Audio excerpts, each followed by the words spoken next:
On est dans la période où Baruch Hashem, aujourd'hui, les gens font beaucoup de shidduchim pour pouvoir, Bezrat Hashem, vivre la mitzvah, les mishpachotam, les bet avotam, umilou et haaretz. Que Bezrat Hashem, la force d'Israël, c'est sa famille qui vit en paix. Et c'est pour ça que de choisir un zivouk, c'est pas évident.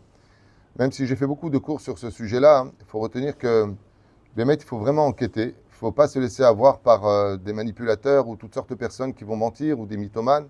Vraiment bien se renseigner petit un sur la famille, sur les amis, sur sa vraie Yirat Shamayim. Est-ce que vraiment il va à la synagogue comme il le prétend? Est-ce que vraiment il travaille dans ce travail?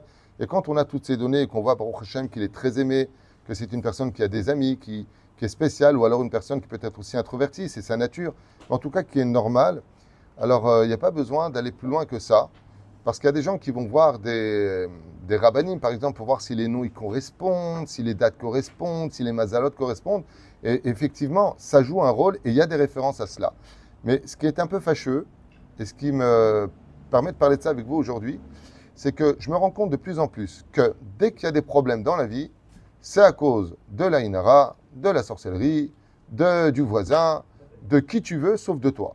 Alors que dans les Tachanounim qu'on vient de lire dans la prière du matin, s'il y a une phrase qu'on dit ouvertement ici, alors peu importe bien sûr quel intermédiaire Akadosh Baruch Hu va utiliser, mais on dit tous les matins, Va'ata tzadik, car toi Dieu tu es justice, al kol haba, et nous pour tout ce qui nous arrive, qui émet asita vanachnu irshanu, parce que c'est nous qui avons fauté. Donc c'est vrai que la Inara tue 99% des gens, c'est vrai que la sorcellerie, même si le Rambam met ça de côté, elle existe et elle existe vraiment. Mais le vrai but de tout ça, c'est pourquoi Dieu aurait laissé la Inara ou la sorcellerie ou toutes sortes de choses nous envahir, c'est parce qu'on a fauté. Ce qui fait que d'aller voir ou de faire des choses pour déplacer le problème ailleurs, quoi que ce soit un facteur peut-être du problème, je ne dis pas le contraire, sans se remettre en question, sans faire teshuva, c'est faire un trou dans l'eau. C'est très bien d'aller voir des gens qui sont capables de te faire peut-être des schémas ou de t'aider, même si c'est des spécialistes, et ça va certainement aider à l'image du chausse-pied qui va te permettre de pouvoir avancer sur ton chemin. Mais n'oublie pas que c'est tes jambes à toi qui te font avancer. Ce sera pas le parchemin que tu auras, et c'est pas tout ça. Ça peut te libérer, mais le travail, il est dans tes mains. Et comme je le disais hier à une personne au téléphone qui me disait ouais, tout est bloqué. On m'a confirmé. J'ai été voir 4 rabbinim qu'on m'a dit on t'a fait de la sorcellerie. Je dis mais je te rappelle que tu as aussi fauté. Je te rappelle que toi aussi tu as fait des choses dont tu m'as parlé qui doivent te remettre en question. Est-ce que tu as pleuré là-dessus? Est-ce que tu as fait tchouva là-dessus?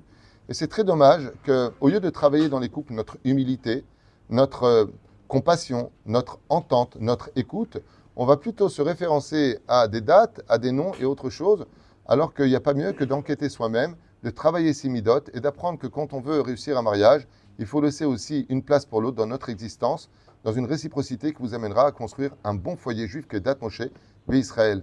Comme le dit Hillel Hazaken dans la 14e Mishnah du premier chapitre de Masechet Avot, qu'on étudiera d'ailleurs ce Shabbat B'Neder, Imen ani li mili.